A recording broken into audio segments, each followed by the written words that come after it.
back to another episode of the Double or Nothing podcast. We are on to the divisional round of the playoff games. Not a lot of surprises last week with how the games turned out, I think, for the most part. We'll do a little recap. I didn't do too well. I was 2-4. I took the Chargers. That fell flat on my face. Herbert stinks. I'll never bet him again in the playoffs. Yeah, I went 3-3, but I felt good about my 3-3. Just because my two bets that I liked the most were the Texans and the Rams, the first and the last game, and so I was happy with that. I bet every game. You did? Yeah. I bet every game. I took the Texans minus. I took the Texans at +3. Yep. And hit on that. Rolled it into You take a Baltimore? live bet on the Steelers. No, because I didn't. I waited for. That was one of those games where I said, like, I'm gonna. For the podcast, I took the Steelers plus the 10, but I hated it. You know what I mean? Like, I just hated it. So I didn't really want to bet that game. But then I saw that, like, the Ravens were up by 7. Steelers had the ball and they were +14 live. Steelers. No. So I'm like, this is kind of just crazy at this point. So I took them live +14. So what, I push? And it pushed. So I got out of that alive. I then took, what was the next game? The Eagles game? Yeah. It was the Eagles game. So I bet the Eagles. Or no, next one was Buffalo. Denver was I took Sunday morning. You're right. I took Denver, which again, I really didn't think that game was a reflection of, like, Josh Allen's. Reflection of Bo Nix choked in the playoffs. Played pretty I well. thought Bo played great, honestly. Like, he came out of the gate hot. He throws that long touchdown pass to Troy Franklin. I was going nuts. I'm like, I have them +8.5. I'm getting them. I get this touchdown to start the game. I felt great, and it should have been a 10-10 game at half. Yeah, not to mention that, like, I kind of hit that game. We kind of, like, when we spoke about it, we kind of hit it right on the head. Like, Sean Payton throws some wild stuff in the playoffs. What does he do? He throws a fake punt to convert. It didn't turn to any points, but I think Cortland Sutton had a few huge drops on third down. Yeah, definitely. The other guy, Vele, dropped, like, a ton of balls. Troy Franklin dropped the ball. I mean, I honestly think that I witnessed on, like, I don't know if all of them were on third down, but 2 huge balls on third down, a couple other balls, like, on big plays for the Broncos that turned to punting the ball. You know, I thought Bo Nix played really well. Yeah, I think he played really good. If I'm a Broncos fan coming out of that game, I'm like, dude, Bo Nix is the real deal, and we're going to be a contender moving forward. So I think that we weren't necessarily wrong. I mean, Josh Allen came out, lit the world on fire, did what he was supposed to do, so good for him. Next game was the Eagles, and I bet the Eagles. Obviously, Jordan Love stinks, and let's just get one thing straight. Those 2 quarterbacks are just not. Any other quarterback started for the Philadelphia Eagles. Like, honestly, if any single other starting quarterback in the playoff run, including people who have been eliminated. You know what? I got to say, not Herbert. Herbert wouldn't have done anything. I think Herbert would be unbelievable. I mean, in fairness to Herbert, dude, he was terrible. I mean, but even so bad. But even Herbert, two of the interceptions he had came off of his receivers' hands. The other one was over the guy's head by a long shot. Well, no, he had 3 interceptions. Yeah, he had 4. He had 1 pick 6. So yeah, I know. That was like 20 yards, like 5 yards over, like right into the guy's hands, and he took it to the house. 100% on Herbert. But I'm just saying, overall, I mean, I thought the Texans' defense played incredible. I don't think Herbert's good. That's why I bet the Texans, because we said that he had that 27-point collapse in the playoffs. Like, I don't think he's good in big moments. I'm just saying, with a team like the Eagles, if Justin Herbert's talent was there, I just, like, Jalen Hurts, I watched him not make a completion for 2 quarters straight. I'm not saying the guys were wide open. I'm not saying that people were like that this team, like, Jalen Hurts should be whatever, unbelievable, but, like, bro, you can't go 2 quarters in the playoffs without making a completion. We said this last week. I was like, you know what? The Packers love to take the ball first if they can get it. And Jordan Love can't play from behind. And what happened? They fumble the kick return, they score, and then next thing you know, it's panic mode. Yeah. And he's horrible. I mean, he's just not good. Like, he's just not good. And everybody's going to come on. And I don't know why he has this long leash. He hasn't done enough to prove that, like, he deserves this long leash of all these fans saying, "Oh, just don't worry, he's great. Why is he great? Why you is know he what great? the comments are going to be? Oh, this guy was injured, that guy was injured, Jordan Love's elbow hurt, and they still almost won the game. They didn't still almost win the game. At no point was I worried the Eagles were going to lose that No, game. me And if neither. Saquon didn't sit down at the end of the game, it was a blowout. I know, It would have been a blowout. And I had Saquon touchdown scorer. Yeah. So that was the And it's one like, that set me well, back. if we didn't have this guy and this guy, and it was a close game, it wasn't close. They were never going to win that Dude, game. that was a game where Jordan Love and Jalen Hurts were just Battling for they who were was- just they were literally just battling, and at the end of the game, Jalen Hurts probably dapped up Jordan Love and said, "My team can carry harder than your team can." Like that's all it was. As you said, the Packers are like the mini version of the Eagles. Like They are. want to be the Eagles. They're just worse at every position. They are, and they're very close, but they're not there. It's the same exact situation. You have a really good football team that is held back majorly by the quarterback position. Yep. And I honestly, truly believe if any quarterback started, I mean, if you want to take Herbert out, that's fine. But I honestly, truly believe if any quarterback starting in the 2024 playoffs played for the Eagles, they would be minus 10,000 to win the Super Bowl. Like, it would be unbelievable. It would be unbelievable. team You is put so Baker good, Mayfield man. on the Eagles, they win the Super Bowl. I wouldn't even blink an eye. I would have whatever I have in my bank accounts would be drained right now. This house would be on the line for the Eagles to win the Super Bowl if any other player started at quarterback. So they're that good. It's just Jalen Hurts is that bad. But whatever. So that was that game, and then we moved on to the Bucks. The Bucks. Heart wrenching, man. If that fumble doesn't happen in the fourth Bucks quarter, win. dude. But I feel so bad. Not even like betting wise, pick wise. I wanted Baker to win so bad. yeah, see, I was right in the middle. Man, I bet the Bucks because I just liked the experience of what the Bucks bring to the table in the bigger games and stuff. So I really, really did like Baker in that spot.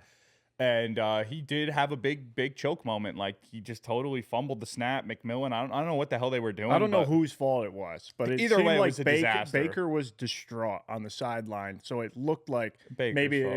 it was on him. Yeah, it was just a weird play, and it totally spun the game on its head. But with all that said, you have to give Jaden Daniels like ice in the fucking guy's veins. Do you know they've won the last 5 straight games on the last play? Really? Last 5 games on the last play of the game. Like, that's Jaden nuts. Daniels has 3 total games without a punt. 3 total games know. in his career. That's already more than Mahomes and all these other guys combined. You've seen that graphic, I'm sure, 100 times on Instagram. Mahomes, Peyton Manning, all these guys. To do that in the rookie, as a road playoff game, as a rookie quarterback, to go into Tampa Bay to a team that facing a guy who threw for 40-plus touchdowns and 4,500 yards and not punt, and like and go toe to toe to the fourth quarter and win the game on the final play. They're It's awesome. dude, Jaden Daniels is just a solidified star, dude. Yeah. Like, he is unbelievable. He took a team that nobody thought, like, it's basically CJ Stroud-esque. Like what CJ did last year with the Texans. Nobody really thought they were going to be anything. He goes on, That's goes the thing, to it's playoffs, even wins. better. Yeah, Like, it is better, but I'm it's saying like- it's very similar. It's like, similar, but it's crazy to think about. He had 3 more wins than the Texans did. Like, they had 12 wins. no, I get that. I get that. And it's a better NFL. And he played in a better division. Yeah. So I agree. I think what he did is better. I'm just saying, like, to see back-to-back years a rookie quarterback come in, take a bad team, turn him into a really good football team. And I mean, people could say what they want about CJ Stroud. They're back in the divisional round. I know. He played terrible too. But he also had a huge moments. He had big runs. But dude, that ball with the ball fumbled, terrible snap. He fumbles it. It almost falls out of the backfield. He I picks it know. up, runs across, sidearms it downfield. Like That was that awesome. play ended He the had game. like a 30-yard run. Yeah, dude. I mean, listen, I understand CJ maybe technically, maybe play by play doesn't look like your stereotypical great quarterback. Like he kind of He'll be fine. He's come up in the big moments, and that's really what matters. Yeah. So Mahomes has done the same thing. Right? I mean, Mahomes technically hasn't looked great all year. He's But looked terrible. when it matters, he comes through. So, like, if you're going to be that guy, I don't think Texans fans have any problem with that. Oh no. So, They yeah, have a that quarter- was they have- that. They have their quarterback for the future. They're happy. I said this on the pod last week. No matter who won that Bucks Commanders game, I was rooting for them going forward because I really want to see that. I'd love to see Jaden Daniels wreak havoc through the whole playoffs. I'd love it. But and my sleeper team going in was the Rams. I picked the Rams to go all the way to the Super Bowl. So I kind of saw that coming. Johnny laid it out perfectly. Last week, Johnny said Detroit laid the blueprint, and all LA has to do is follow that blueprint. and they will get themselves to the next round. And the Detroit blitzed the fuck out of Sam Darnold, and he collapsed. He looked lost. And what happened? LA and Sean lost. McVay, great coaching. They watched film, just like Johnny said. They took all that information they could, and they sacked Sam Darnold 9 times, and he looked horrible. Justin Jefferson couldn't get off the ball, and the game was over. Sam just was holding the ball, dude. It was like at one point, you saw the announcer who was doing the radio say, "Get rid of the ball," like he called it. I must have texted Shane 5 times. Like, why is Sam just holding? It's 4th and 2. He holds the ball for 10 seconds and takes a sack. Just throw the ball in the air. What are you doing? I listen. I totally agree. So that we both picked the Rams, and it killed me last week because whatever. But I like the Rams anyway more than the Vikings. I picked them to win too with you last week over the Vikings. So it was like, I mean, we saw that. Sam. Like I thought that game was a lot more clear to me than like a lot of the other ones. Like the Texans and the Rams, I just had like such a gut feeling on. I remember talking to you and talking to Shane and talking to, like, I don't know. I had this gut feeling that the Texans were going to play great. And honestly, their defense played much. I thought CJ and Nico were going to go off, and Nico did go off. Yeah, and Nico CJ did have really big moments. Yeah. So I wasn't totally off. But let's be honest, the defense doesn't play the way they played. The Chargers dominated that game in the first like quarter and a half. Oh, it should have been. And the defense just refused to let them score. Like, it was crazy. So right. Like, it should have been like 14-0. 100%. If the defense didn't play at an absolute unbelievable level for the first couple quarters of that game, the Texans lose. Like, it's just as simple as that. So for their defense, like you've said for weeks, the defense has been keeping them in every game, and that's what you need in the playoffs. If your defense can play like that at that level and keep you in football games, and you have a quarterback like CJ Stroud who kind of has that big moment gene in him where he's going to go out and make something happen when it counts. If he doesn't turn the ball over, they'll be in every game. Yeah. I know it sounds like obvious to say, but like if he doesn't turn the ball over, they're going to be fine. The defense is so good. Nico Collins is great. Joe Mixon's awesome. Schultz is solid. And it just always seems like CJ comes through when it counts. It just does. Like, he's going to have to use his feet a lot, basically. And I think he finally realized that last game where it's like, you know what? It's 3rd and 20. I'm going to have to take off and run. Yeah, and he did. Point. He did a good job. I really think CJ played awesome for, like, if you're watching football and you're not watching box scores – and you're just watching a game for unfold the way it does, instead of just checking a score at the end and being like, oh, look at his stats. CJ threw for no, watch the game, dude. Some of the biggest moments of that game were capitalized by CJ Stroud coming up in a huge 90-something yard drive touchdown for them to come to he had some big moments. He had some big moments. So that was the recap, basically. Me and Johnny, I went 3-3, but you know, the games that I felt like the breakdowns that we gave of all the games are kind of very much how they played out. So I was not upset. I came out positive money. Saquon not scoring that touchdown really did kind of hurt my week from just being like, hey, you're up some good money to like, wow, you really could have been up big money because he was minus 170 to score. Yeah. And, you know, so when you're laying you're laying big money on something that's minus 170 and you lose, it definitely is a kick in the dick. You know what I mean? Well, all the coaches, you see A.J. Brown and Devontae Smith were like, what are you doing? Just go. And he's like, oh, coach said no mas. It goes, dude, you got a wide open touchdown. You guys are about to go up 17 when you score there with like 10 seconds left. I never understood the game that. Is over. Yeah. Just go and get the touchdown. I know. He's like, oh, well, he has he still has like the giant PTSD, I think. Well, what if I pull a hammy or someone running on my team gets hurt on the run down? It's like, you can't think like that. Just go score. Yeah, I completely agree. Yeah. So, all right, well, that was a good recap. It was a really good week 1 of the playoffs. I think I think all the teams this year, like, deservingly individual. I think all the teams there are the ones that deserve to be there this week. Like, there was no, I can't believe this team doesn't deserve to be there. Like, everyone in this playoffs, and it's still just great matchups. The week. AFC matchups are the same they were last year, weren't they? Yeah. Yeah. So I mean, we are where we thought we'd be. You know what I mean? Yeah. But yeah. So we'll get right into the first game. Saturday, 4:30. The Texans plus 8.5 at the Kansas City Chiefs. Over under 41.5. Yeah. This is this is a tough spot just because, nobody ever made any money long term betting against the Chiefs in the playoffs. You know what I mean? So it's one of those spots where like your brain is thinking about the game, the way the Texans played. They're a gritty team. Take the 8, play it safe, play the number. But like then your heart just tells you like the Kansas City Chiefs are going to win this football game. It's the playoffs. They're a 15-1 team. They come out of the gate like they should have no problem. Well rested. Andy Reid with God knows how many days to prepare. Like they should be firing on all cylinders and they should win this game with no problem. But the way the Texans played really kind of changes your tune a little bit. And also I saw Joe Mixon talking, and it kind of definitely like borderline kind of like almost flipped me when he was like, hey, this feels a whole lot like the Bengals team that I played on. That was a wild card team that won 10 games, got in, and went to Arrowhead. Like, young quarterback, like a lot of weapons, went in there and shocked the world. So it's like when you hear somebody like say something like that, you're kind of like, oh man, Texans are playing good. It is a very similar spot like that the Bengals were in when they took out Mahomes, but very difficult for me to take the 8 points here with the Texans. I'm almost positive the Chiefs are going to win, and I'm almost positive the Texans are going to cover, but I'm more positive that the Chiefs are going to win, so I'm just going to lay the 8 with the Chiefs. It's 8.5. You laying it still? I'm gonna weigh the 8.5 with the Chiefs. Right. I mean, I know I'm just being a super square here, just roll with the favorite. But like when you have Andy Reid with this kind of time to prepare, you have Patrick Mahomes in that team and Travis Kelce, some of these guys getting well rested.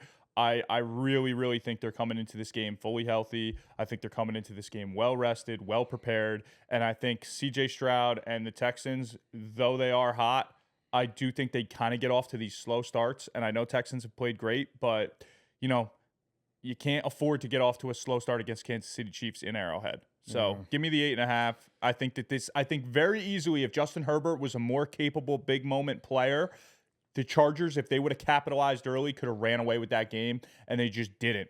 And I don't think Mahomes is going to make the same mistakes. So I think Kansas City is going to put themselves in a way better spot in the first half, and just give me Kansas City. I know Kansas City has a history of playing from behind, but they do that well too. So they really do. So give me give me Patrick Mahomes minus the 8.5. I'm just not going to go against the GOAT.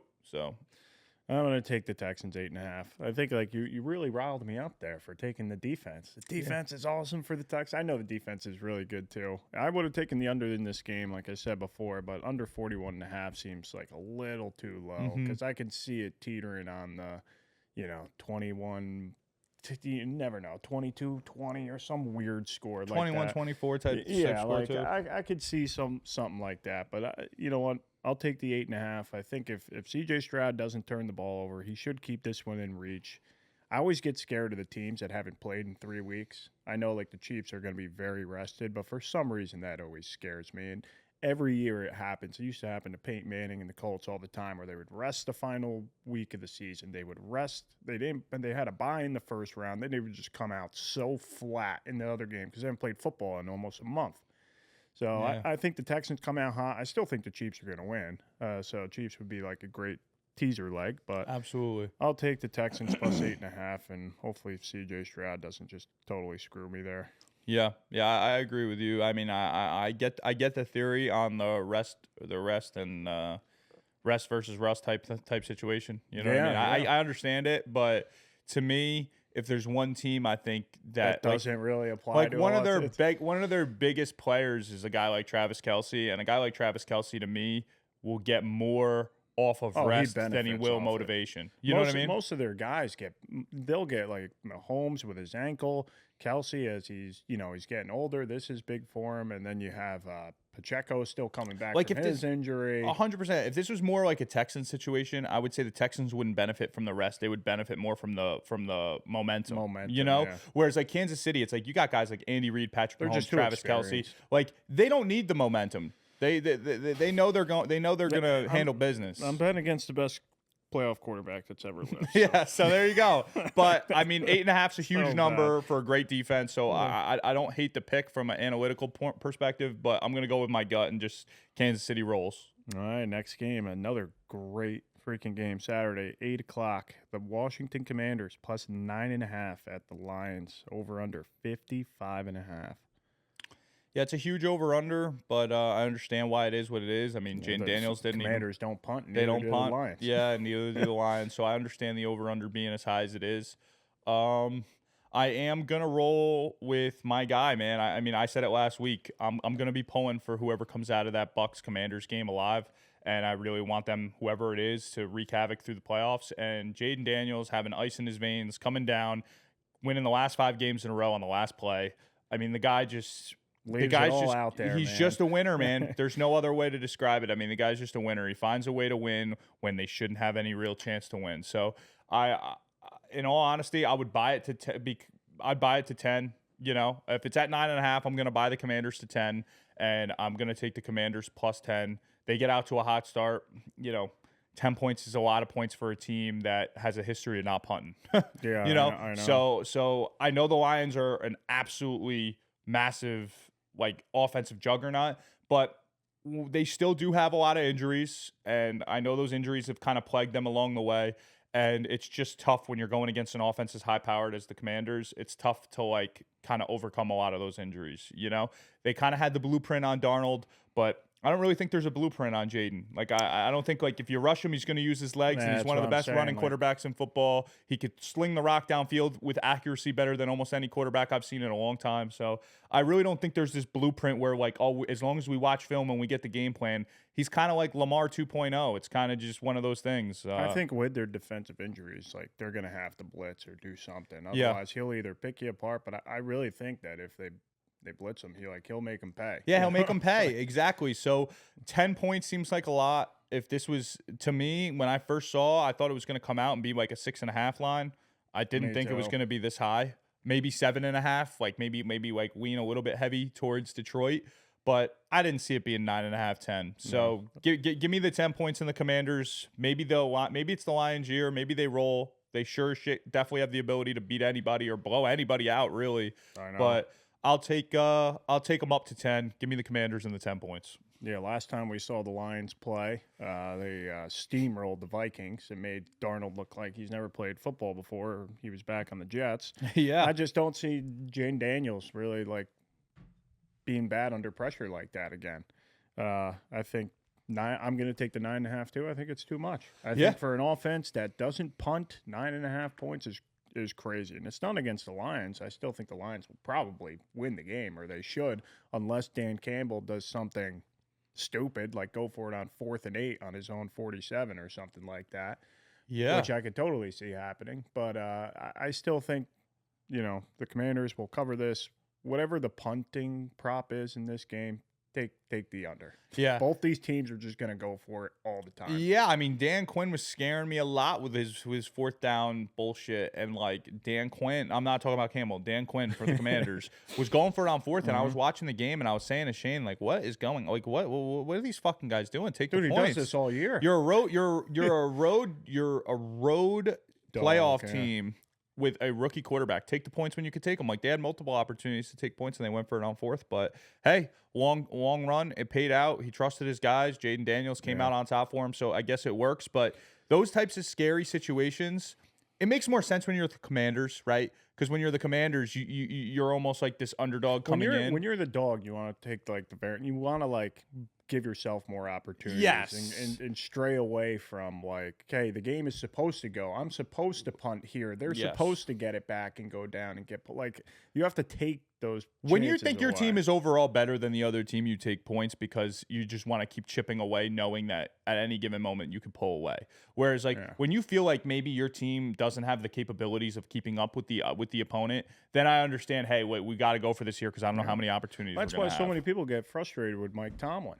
In the Steelers, hey, if you're punting down 14 in the 3rd quarter, and it's 4th and whatever, only a couple, you should probably go for it here. If you guys if you want a Mike Tomlin and you want to go 8-8 and sneak into the playoffs and lose every game for the last 5 years in the playoffs, and just be they're 0-5 in their last playoff games. I saw a stat that they're outscored 63-0 in the 1st quarter in their last 5 playoff games. I mean, like if that's what you're like aspiring to be, then and you're happy with the Steelers fans of just getting kind of close like every year and then just collapsing, then do the Mike Tomlin route. But I also think that there's a happy medium, right?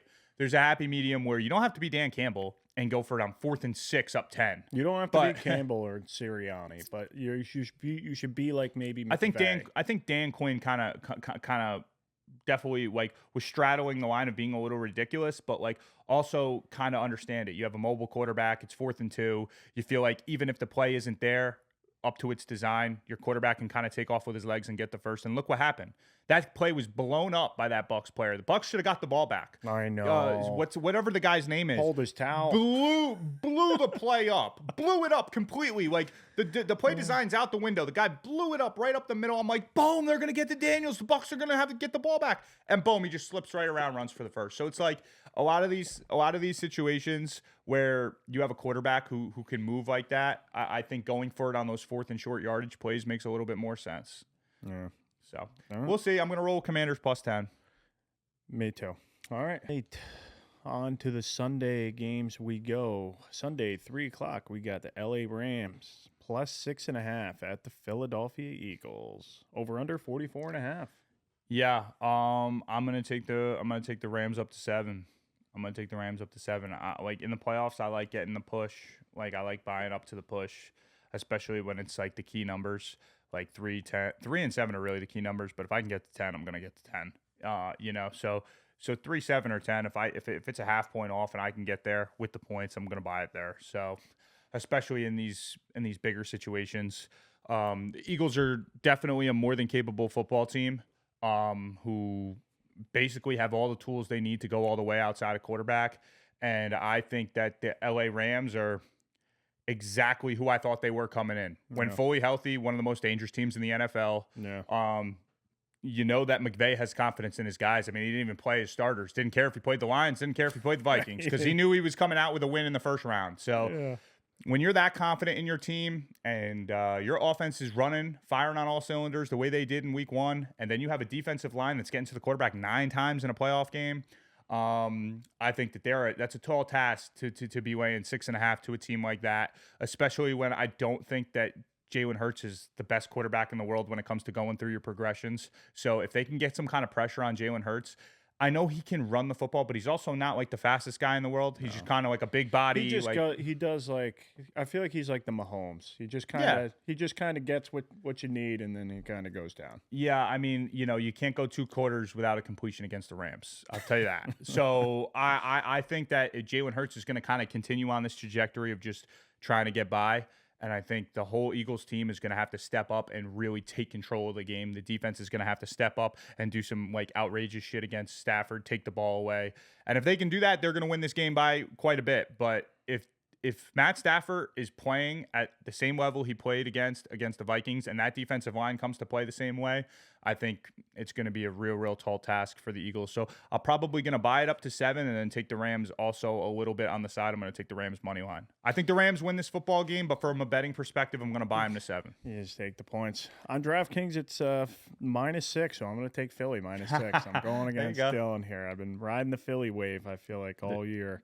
I just think overall they're just a much better team. And if they dominated the Packers the other day and Hurts was terrible. So if he improves any little bit, I mean, this should be a game again where they should dominate the line of scrimmage on both sides. They have a better defense, better offensive line. Now, I'm not going to say better outside weapons, but because Cooper Kupp is just, I don't even know what happened to him anymore. I just don't think they look for him. I mean, he had one catch for 30 yards, and they just don't go back to him. Puka's just a machine. Yeah, Puka's just so good, and Kyron Williams is really good, and Higbee had a great game the other day. So, but I'm still going to ride the Eagles train here. I think they're going to go to the Super Bowl and win it all, and the first step here is just showing their dominance against the Rams. I think it's tough for the Rams to have a game be in Arizona Monday night. And then I don't know where they're traveling to because of all, the fires and stuff like that. So I don't know if they go back to wherever they go back to, then travel all the way back east. You got a California team playing in Philly. I think that's a little bit tougher for them. So I'll take Philly -6. Yeah.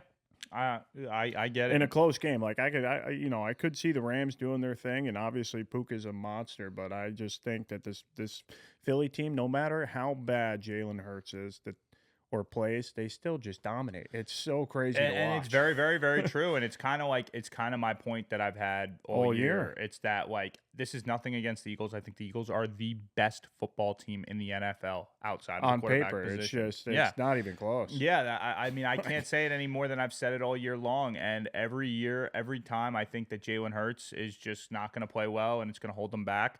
And it does hold them back, but it just holds them back from winning by 40. Yeah. You know? So I mean, it's one of those things. Like, I totally agree with your take. Like, I understand why somebody would look at this game and say the Eagles are a way better football team, because I think they are.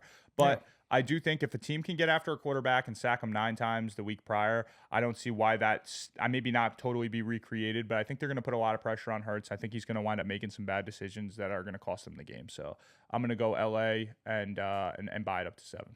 All right, our last game is Sunday night. The Baltimore Ravens at the Buffalo Bills. Baltimore -1.5, over under 51.5. I'm going to go Baltimore here. You know, I've just kind of found myself on this wave against the Bills, which is going to wind up maybe crushing me because the Bills have the talent to go all the way. But I don't know. I just feel like that game, that Broncos game, I mean, we're a couple plays away from that being a dogfight. I mean, Josh Allen running around for 15 seconds on 4th and 2 and slinging the ball sidearm downfield to a guy catching the ball with his foot a quarter inch from being out of bounds and them scoring that touchdown. You know, the huge drop pass, 30-yard ball by Cortland Sutton on 3rd and 6 drops it. They punt, the Bills go down, score, like, instead of getting points. Like, there was a couple of games where, like, there was a couple of points in that game where if the chips just fall 1 fucking inch the other way, like I'm not saying the Broncos would have won. I think the Bills still would have won. Yeah. I still think they would have won. It would have been a much closer feel. Like, the final score didn't feel like the final score. Yeah, like we said, it should have been 10 at half. I mean, it's Will Lutz. He doesn't miss field goals. I mean, you know, and it's like the drop unless balls I bet on him, yeah. The drop balls on 3rd down. I mean, it just. So I think that the Josh Allen is incredible, and I think that the Bills are a team that has just showed and proved all year long that they are here for a reason. So I get why anybody would take the Bills in this spot. I no hate at all. It's just I think that the Bills are. I don't think the Bills are as good as the Ravens. I don't think Josh is as good as Lamar. I don't think the defense is as good. Like, I saw a stat. Oh, I'll you pull sent it up. this to me. I was just gonna say. Yeah, I saw a stat about the week Ravens. 13 on, they're the number 1 ranked defense. Yeah, I mean, it's week just 12. insane. Like, when you see stuff like this, because, like, you know, a lot of times you kind of go based on what you think the defense is on the first couple weeks of the year, and then it kind of just gets like cemented in your brain that they're not a good defense.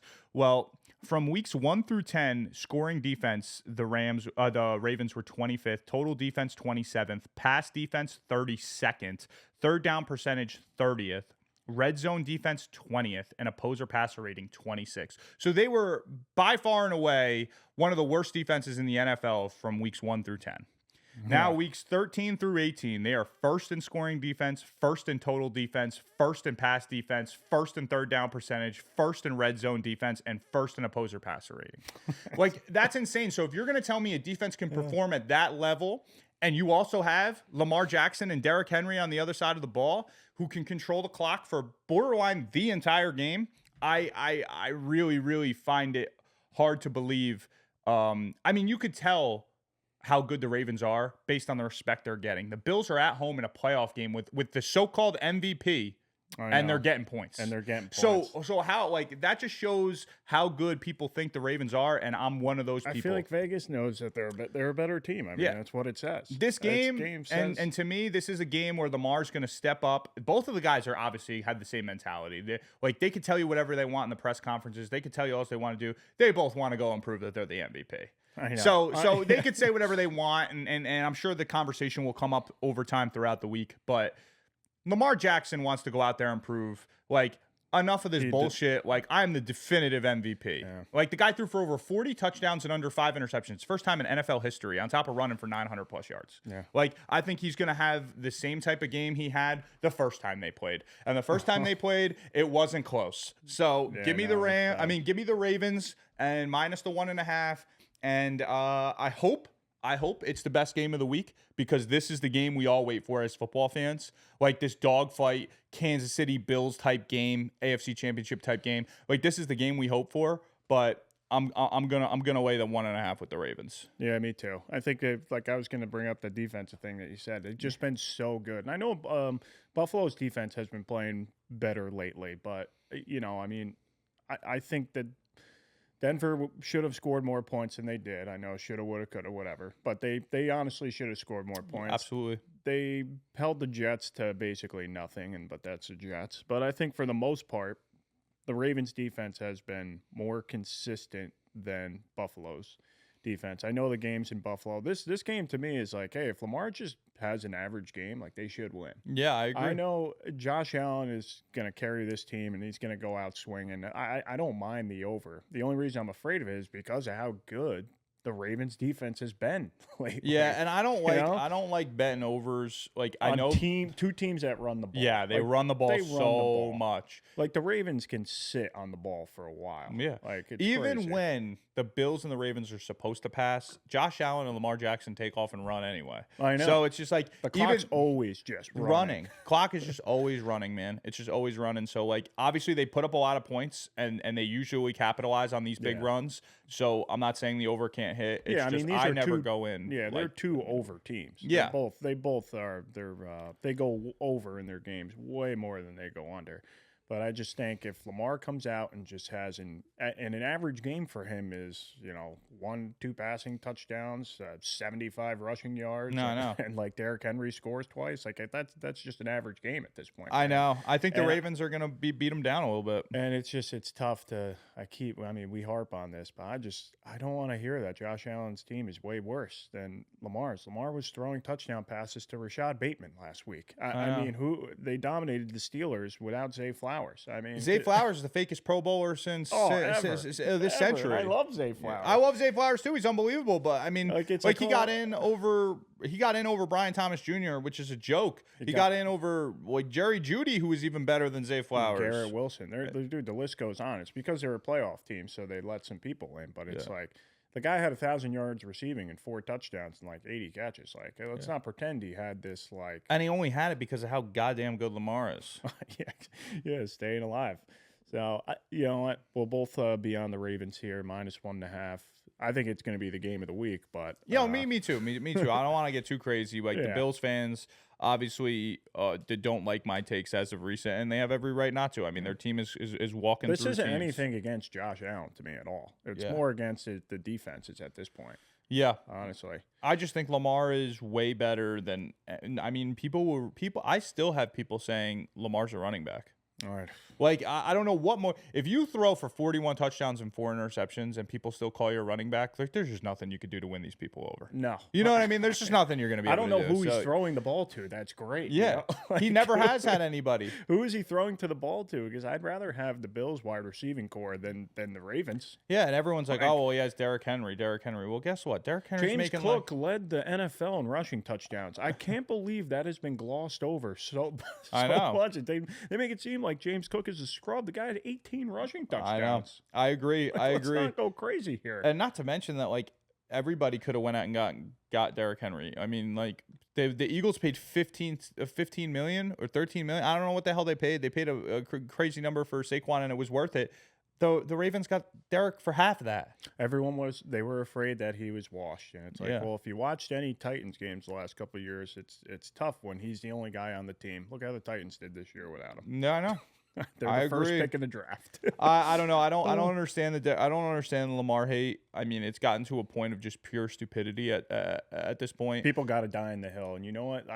It's like the non-playoff success has been, has been there. But let's be honest, no one outside of Mahomes has had playoff success the last couple of Everyone's years. like, So, Josh Allen knows how to win in the playoffs. It's like Josh Allen's 5-5 in the playoffs. He's not even a technical winner in the playoffs. like it's never on him. I don't want to call him like a loser, but it's not on him. You know, like no, he's played great. Last year, the Ravens Chiefs in the playoffs, it was a good game. I know they lost a game, but I mean, Zay Flowers had that boneheaded move where he fumbled on like the 10-yard line from. And the drop pass. And a drop pass. Like, I mean, it should have been nothing that Lamar could have done that game more. But I get it. I get it. You're never going to convince these people. I mean, people think that Lamar Jackson is nothing but a running back. That's what people think. And if you go out and you throw 41 touchdowns and 4 interceptions and people still saying the same things, there's nothing you're going to be able to do. 1,000 rushing yards. I don't know anymore. I know. You couldn't play. Lamar had one of the greatest NFL quarterback seasons of all time. Yeah, ever. And you're way better than his MVP year last year. And people are yeah. So whatever, give it to Josh. I hope Josh Allen wins the MVP and Lamar wins by 30.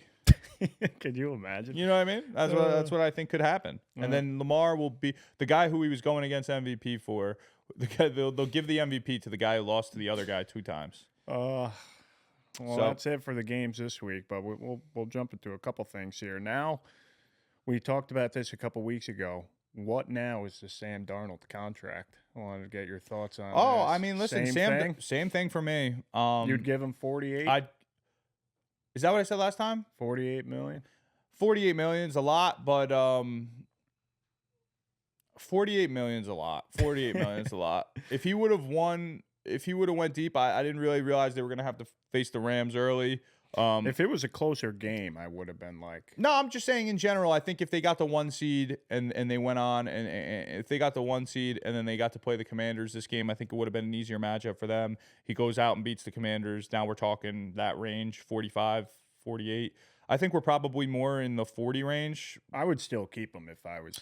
But people are forgetting, like Danny Dimes got 40 million however many years ago. I know. He's Sam's backup. You know, could be the starter next year. So in my opinion, if I'm a team and name another quarterback option that's better. If you're looking for a quarterback, name one. Name one in the draft. Honestly, name one anywhere. You can't definitively tell me that J.J. McCarthy would have had a better game. No. I mean, he just wouldn't have. And even if he did, who cares? Like you can't do that. Like, after the loss, well now Sam's worth nothing. It's like, okay, so it's 15-2. Like, I know he lost the 2 biggest games of the year back to back, which is definitely a factor to be played and definitely can be used in contract negotiations for like a team like the Vikings.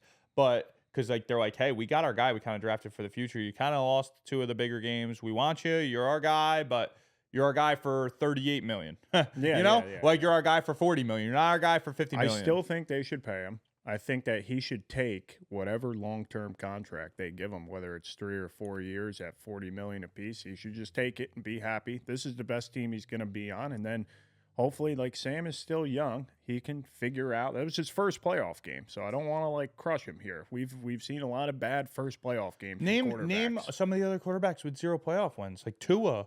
All these guys. Herbert, 0 playoff wins. So I'm not gonna sit here and I know it's like it was the most recent game played, so everyone wants to kill Sam, but like Kyler Murray, no playoff wins. Let's not forget Herbert had a way worse game than Sam did. 100%, dude. And he's getting 55 million. Yeah, 100%. So. If I'm any team. If I'm any team in the quarterback market, Sam Darnold's at the top of my list. Period. The end. If I could trade my pick and pick up like somebody really big time, dude, if I could trade my pick to trade my pick to, no, I guess he's not on the roster anymore. I was gonna say trade my pick to the Bengals for like T. Higgins and a second rounder, and then like, you know what I mean? I don't know. Like if I was the Vikings, there's no doubt about it, I'd re-sign them. But if I was a team like the Raiders waiting in the wings, like Colts, if I was a team, yeah, I guess the Colts too. But Sam Darnold is a lot younger than people give him credit for. Him and Bo Nix are like the same age. Yeah. So put that in perspective. You know, honestly, I think they're like 1 year apart. Yeah, I just don't. I was killing him the other night because he didn't have a good game. He held on to, but like the play calling could have helped him out. I mean, I can't. If you're the Jets, like you're a Jet fan, right? You're like a bigger Jet fan than me. I mean, I like the Jets, but you're a bigger Jet fan than me. If you have an opportunity to go sign Sam Darnold for $40 million a year, you're not taking it. I mean, there's no mean, doubt I mean, would. I What's don't- your other option?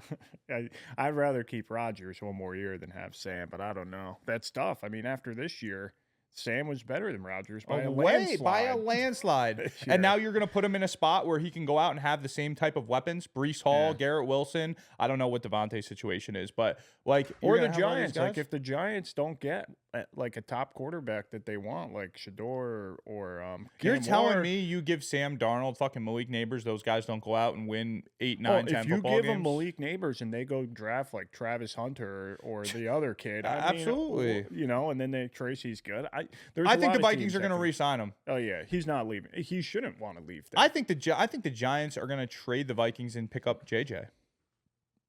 They should have just drafted Joe Milton. Yeah, I know. I'm curious. I could see Joe Milton going to the Raiders.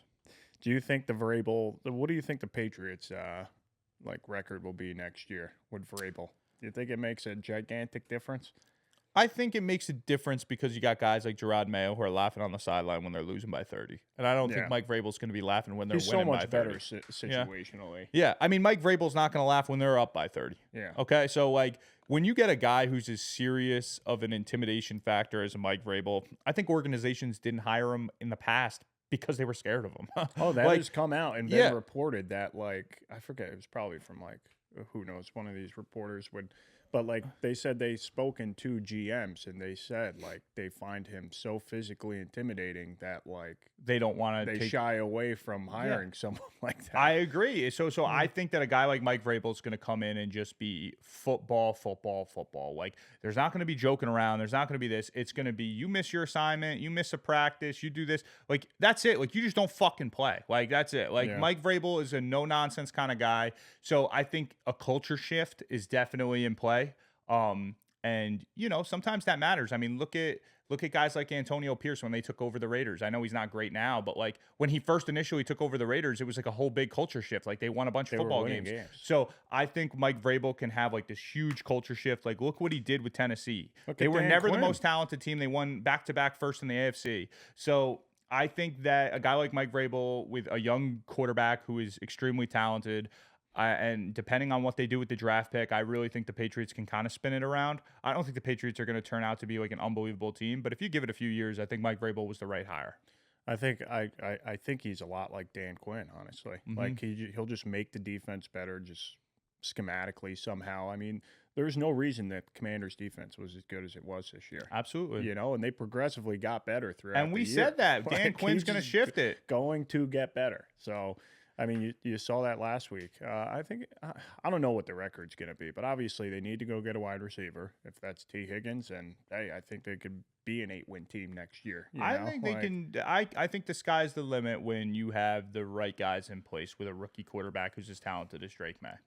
You know, I mean, I don't. Yeah. I'm not all in on the Drake May boat like maybe some other people are. I do think he's extremely Listen, you talented. got to back. Yeah, people got to back. He's good, but remember, Mac Jones made a Pro Bowl his first year. Yeah. 30 touchdowns, 3,500. Like it's just Yeah. You know, now the Cowboys got rid of McCarthy. Who do you think's going there? I mean, I see the rumors swirling that it's Dion. Him and Jerry Jones had a conversation.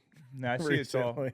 I see it's all swirling. I think Jerry, like, how many times do I have to say Jerry Jones just wants to be in the headlines? I mean, this know. is the perfect story of Jerry Jones wants to be in the headlines. But does Dion take away the headlines from him? You know? No, I'm just saying, like, I think Jerry just likes the Cowboys in general. Him, the Cowboys, like, just to be talked about. just to be like, talked all about. the If he time. can get out on a microphone and say something crazy that's going to get a million clicks, he wants it. He wants it. And we said that about the CD contract when he said we don't need him. We said it's nothing about what he's really thinking. It's about what he thinks is going to garnish viewership. Yeah. So I don't think Dion would be a bad head coach compared to what's out there right now. no, I like mean, Dion. I think I he's like Dion. I said Dion was going with his son as a package deal to Tennessee in like week 8 or 10. Like I really thought that was a thing. Now it's looking like maybe Dion might fall. They're gonna pull an Eli Manning situation. They're gonna hire Dion, and they're gonna say, "My son's not playing for you. Don't draft him. Don't draft him until it gets to the Cowboys somehow." Yeah, but then what? You just paid Dak 60. Trade. They can easily trade him. I'm not saying it's going to happen, but I could see them trying to pull some. I stuff think that like would be crazy. I don't think Shador is anywhere near the talent level of Oh, Dak. no. I don't think Shador is maybe even a first rounder. I was going to say a lot of the scouts have him as like a day 2, day 3 guy. But I mean, he's gonna go day one. But I He's mean, who just has he beat? Like, I don't think he's beaten one ranked team. I don't think he's had one great performance against any team that's like relatively in the conversation of being good. He plays the blame game every time they lose to Nebraska. He's on the press conference blaming his entire offensive line. I mean, like, is this the kind of guy you want? You want a black Aaron Rodgers who can't run?